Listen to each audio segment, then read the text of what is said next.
Hey everyone, welcome to Knowledge is Potential Power, where we're going to be talking about making sense of the four quadrants of operant conditioning.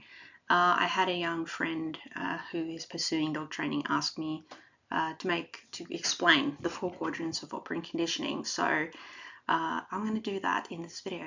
So today we're going to make sense of how dogs learn through trial and error, and we'll be looking at the four possible consequences of behavior and how they guide everything your dog does. But then remember, we as humans, we give these processes a framework and labels for when we affect dogs' behavior. And we call this framework the four quadrants of operant conditioning. So by the end, you'll see why this knowledge is really potential power in training, because you still haven't applied it even if you understand it. So let's get going.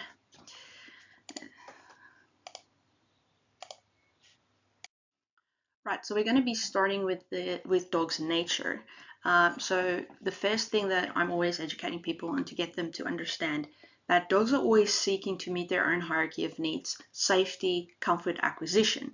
It is really about what benefits them. Now, dogs are sentient, so they do feel. Okay, I understand that in old school days there was some sort of understanding or thinking that potentially from some individuals that dogs aren't emotional, but obviously they are. They are emotional, so because they react. Okay, just like us. We don't know to what depths their emotions are. We don't know if it's the same, and obviously it's very difficult to find out because we can't actually ask them nor confirm it. So, it's educated guess. They are practical, so they are always seeking outcomes. Okay, there's some sort of outcome there that they're looking for. But the thing is that they're amoral. Okay, they don't see right and wrong. They see only consequences. What kind of behavior leads to desired consequences and undesired. So this means that a lot of the behavior can be driven by the needs and the consequences and not morals. And some of it's driven by instinct. So classical conditioning kind of comes into play there. So everything we teach comes down to showing them which behaviors get good outcomes and which behaviors get not good outcomes. And this sets the stage for the four quadrants, because eventually there's two types of motivation. A dog's either going to do things to go towards a desired outcome and consequence, or away from aversive. Okay. So if we look at the four consequences, right? So, and this is the core of the idea that behavior is always going to lead to one of these four outcomes for the dog. So there's going to be either a desired outcome, like we said, and there's going to be either behavior that leads to a desired outcome. And, chances are the dog's probably going to pursue that behavior again if it led to success in some way, shape, or form. But there's also behavior that they have to work through to kind of endure and overcome discomfort that leads to desired outcomes. And this is something that they learn how to adjust through to kind of get success. All right. And we call that negative. We call that reinforcement, because it means that the behavior gets stronger. The dog's going to do it again in some way, shape, or form. So they're either going to do the behavior exactly the same, or they're going to kind of tweak it and adapt it. On the other hand, we have undesired outcomes. So either the dog is going to go, okay, this behavior completely failed. Like it led to an undesired outcome. I'm not doing that again, in terms of, I did something and it caused discomfort, or it made a big risk to my survival available, and I'm not doing that again.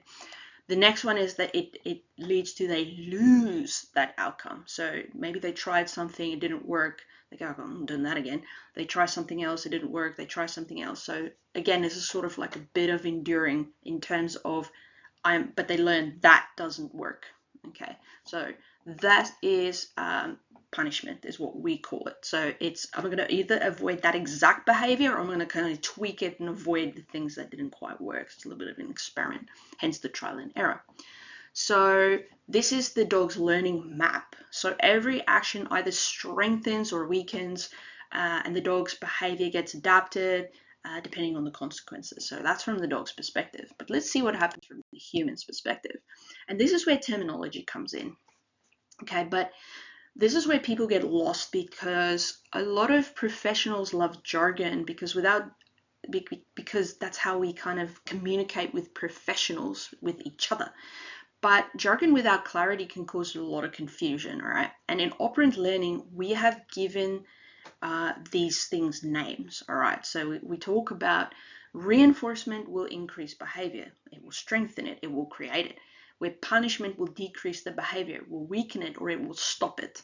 Okay, and remember, this is when we're influencing the dog. So we have reinforcement. Desired behavior leads to desired outcome. This is important because a lot of people say, well, this is what I want from my dog. And the deal we make with the dog is, okay, if you do this that I desire, you get this that you desire. And the dog's like, gotcha. The other one is there might be some sort of pressure we put on the dog to kind of help guide, whatever the word may be, even use compulsion, where the dog has to endure and overcome that discomfort to get to its desired outcome. So for example, I'm like, well, you're going to have to stand still so I can take your temperature, and then the desired outcome is I stop and you get a pat or a cuddle or whatever the case may be. So that's really important, like tolerance kind of stuff. Punishment, on the other hand, is we say, okay, this is this undesired behavior, and it leads to the undesired consequences and outcome that you don't want. The dog goes, well, I'm not doing that. Like, I don't want this. And we're like, yeah, but this is the consequence. They go, okay, if I don't want this consequence, don't do this behavior. And they go, gotcha, like that. I'm simplifying it. There's also behavior that leads to losing a desired outcome. So this is, again, that thing where it's like, oh, I did this and then I lost that. So that's punishment. Now, this is one of my favorite things, and it took me about 7 years to understand. And I love this quote because this actually helped me a lot. So life can be understood backwards, but it must be lived forwards. Because what happened is someone, I can't remember his name right now, but I think it was, what was his name? The guy with the Skinner, B.F. Skinner, and someone else. I don't know. There's a lot of history there. It doesn't matter to me at the moment. Where he started to use positive and negative. But the thing is, we're so conditioned that positive means good, negative means bad, where in this case it's actually about maths. So no one gets upset with math if we're like minus and plus and that sort of thing. So keep that in mind. So what happens is, so we have this boom, and it's like, oh my goodness, what is this? I actually read it backwards. So if ever I look at something where someone says it's positive reinforcement, I go, okay, wait, let's start backwards. Reinforcement. Okay, so it's a behavior that I'm trying to create, and I'm adding something. How am I going to influence my dog's behavior? By adding something to get the behavior I want. That must be something. Well, I want to reinforce it. So if I want to reinforce it, it must be a desired outcome for the dog. Okay, and I'm adding it. Oh, I could be giving him some food. I could be giving him a treat. I could be giving him a cuddle, whatever he wants at that time. Or I can look at positive, like negative punishment. I go, wait a minute, punishment. Okay, punishment is about weakening behavior. And the dog goes, okay, but it's taking away something. Okay, so it's not the dog does something and it adds. Okay, so I'm punishing it. Oh, the dog lost it. Okay. So the dog was like, I wanted this outcome, but I lost it because I did that. Got it. So reading it backwards is a lot more helpful than reading it forwards. Okay, because with reinforcement, the behavior goes up and punishment means the behavior goes down. And this that's all there is to the labels, right? It's simple math. It's not moral judgment. Okay, so it's not positive reinforcement as it's good reinforcement or it's good punishment. That's not what it says. It says punishment. Okay, it's an undesired outcome for the dog. Oh, okay, so the dog did something that led to a consequence it did not like because it got added and went, never mind. That's how I read it. So I hope that makes sense. Makes sense in my head. Right, next slide.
So let's see the 4 consequences in action with some real training examples when we affect the dog's behavior and the choices for the future.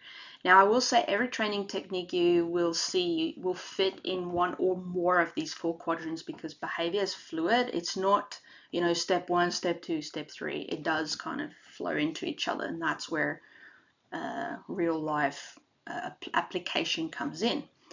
But the good news is you don't have to memorize these labels.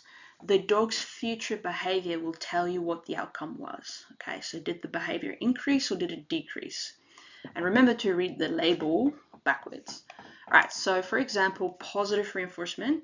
So I read it backwards. Reinforcement positive, good. I add something good so the behavior goes up. See what I mean? If I read it backwards, behavior goes up and plus is adding something. So let's have a look.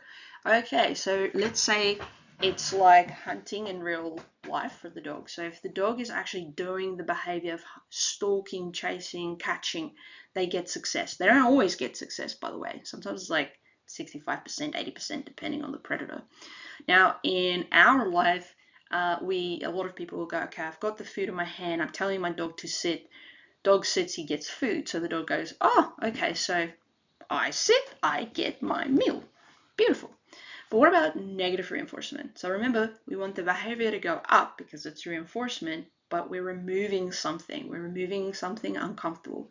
I always think of this as pressure. If you think of peer pressure, or spatial pressure. So peer pressure example where someone's like, come on, you can do it. We believe in you. Don't worry about this and that, like, come on, you can do it. And to make that social pressure go away, we do the behavior. Spatial pressure could be someone in traffic who's, on your butt trying to push you. So you can either make that pressure go away by doing what they want, or you have to endure it. Okay, and that's the thing about pressure. There's always this enduring, as some people will call the extinction burst period. So linking nudge. So if we use the same thing, so for example, we go leash pressure up, the dog sits, leash pressure goes off. And this is important. There must be a very clear distinction for the dog to understand how to get rid of the pressure. Does that make sense? The next one is positive punishment. So we want to read it backwards. So behavior goes down and I'm adding something. So what am I adding to stop behavior? Well, puppy bites my hand, for example, and I slap him and he goes, oh, I didn't like that. Or puppy bites the mum and the mum goes, nah. Now I know there's some warnings and stuff, but I'm really just simplifying it again. And puppy goes, well, I don't want to get bitten. Okay, if I don't bite you, if I don't put teeth on your skin, I don't get slapped. That's kind of the way it goes with, they go, ooh, how do I avoid aversive? And it's actually super important when a dog understands that because it creates the survival goes, oh, I know how to survive. We have negative punishment. Read it backwards. We want the behavior to go down. So what are we removing? Well, a lot of people talk about timeouts and things like that, like for children. Now, here's the thing. Let's say the dog is hunting, right? Hunting a rabbit. And then he decides to pursue a distraction, like a butterfly went in front of him, and he looks back. It's like, oh no, the rabbit got away. So he'll learn, if I get distracted, I lose my meal, and I have to work harder next time because now I'm hungrier. So if I go to my dog and I go, sit, my dog doesn't sit, but instead he drops. What happens is he might lose his meal because he dropped until his next opportunity. So next time, so I might give him 2 or 3 hours and then I come back and I go, sit. He drops again, he loses his meal, okay? Then 2 hours later I go, sit, and he sits. Now I go, here you go. So he will say, oh my goodness, that was not a good idea. So you didn't punish the sit, okay? And you didn't create the sit. What you did is you punished the drop. So you took another option out for the dog to go, oh, okay, trial and error, tweak it. That's where that comes in. Now, different trainers will favor different quadrants, but they are all tools. And what matters is how we use them when we're influencing our dogs, okay? So every training moment will be in one of these 4 quadrants or like a combination of them. Whether you mean it or not, that dog's always kind of figuring it out. And remember, this is one of my favorite quotes that I read once. Terminology is a tool for the expert, but it's a trap for the novice. So when you're dealing with professional dog trainers, then yes, please, speak in jargon. But if you speak in jargon and terminology to the average person who hasn't got that learning ear, it's just intelligent gibberish. Okay, so just be careful with that. Right, so I'm going to explain this quote to you. The depth of a dog's will be revealed when it stands in the way of your own. Now, this is where the disconnect often happens between both ends of the leash. So whether it's a dog owner or a trainer, and they want one outcome, but the dog wants a different one, and often or not the opposite. So opposing goals is where a lot of people get it wrong, because sometimes we have a perspective and we have the story we tell ourselves. And where I learned this from was from, I think it was the horse trainer Buck Brenham. He said, you will learn how strong a horse is when what you're trying to achieve and what the horse is trying to achieve are opposing goals. And for dogs, you will see, from, in my personal opinion and professional opinion, the drive, the will, the spunk of it. And a lot of people talk about stubborn. So if I have stubbornness in dogs, then I can understand that the problem is over time the dog has felt they've been losing, and they're so committed instinctively, genetically, whatever the case may be, that they are going to try and achieve their goal with or without the owner. So that's where I know there's a disconnect, and that's why there's not cooperation, but rather competition. Because the thing is, you say you are free to train the dog in front of you to whatever standard you want, right? So ethical or quality or whatever the case may be, but neither of you are free of the outcome, because both you and the dog are bound by the consequences of their actions. Again, we are free to train the dog how we want, but we're not free of the outcome that the training creates. Earlier I said the way you're going to know what quadrant you fell into, regardless of your intent, is what the effect is on the future behavior, the next repetition or the next session, like that. So we must use the quadrants with purpose, because they shape both the dog's behavior and the relationship we build. One of my mentors always said to me, obedience is a relationship. So I always thought that was pretty cool. So the quadrants describe the mechanics, but not the ethics. Okay, ethics are subjective, and it is your responsibility as a trainer. This is literally just explaining the mechanics and the physics of it. Okay, how you use it is up to you. Okay, next. Right, so let's circle back. So dogs will learn by trial and error, and every behavior leads to one of four consequences, right? So remember, life can be understood backwards, but must be lived forward. So it's always good to look back to learn, okay? Dogs are dogs. They don't think or act like people in terms of, we can relate to them in a lot of ways, but that doesn't mean that's the truth for them. So oftentimes, yes, you can look at the from the dog's perspective, but you also got to look at from the person's perspective, because this is a relationship and a two-way street. Okay. Remember that there's four consequences to trial and error, and then remember the jargon. So reinforcement, read it backwards, is going to strengthen the desired behavior you want. Punishment will make it less likely. Okay, and that's like the whole engine of learning. Okay, knowledge isn't just theory. Okay, it's power. So it gives you the ability to shape behavior and kind of build the relationship you want with another sentient being, another species. But remember, the depth of a dog's will be revealed when it stands in the way of your own. You have to figure out, to some degree, am I missing something? And this is where sometimes getting a trainer or a mentor really helps. Another mentor of mine said, it's hard to see the picture when you're in the frame. And that's really true. That's actually what coaching's about. It's not that the coach can't do stuff, it's the coach can see things you can't while it happens. That's kind of where that comes. So I want you to think about, when you leave after watching this video, to focus on shaping behaviors wisely, because both you and your dog will live with the consequences. But the cool thing is they're very adaptable and reliable, and so are we. And that's what makes it so much worth it. Like, it's okay that you're going to be making mistakes. So I hope that kind of helped you guys to sort of understand the quadrants. And if not, just keep going and keep trying. It took me 7 years to understand it while I was applying it.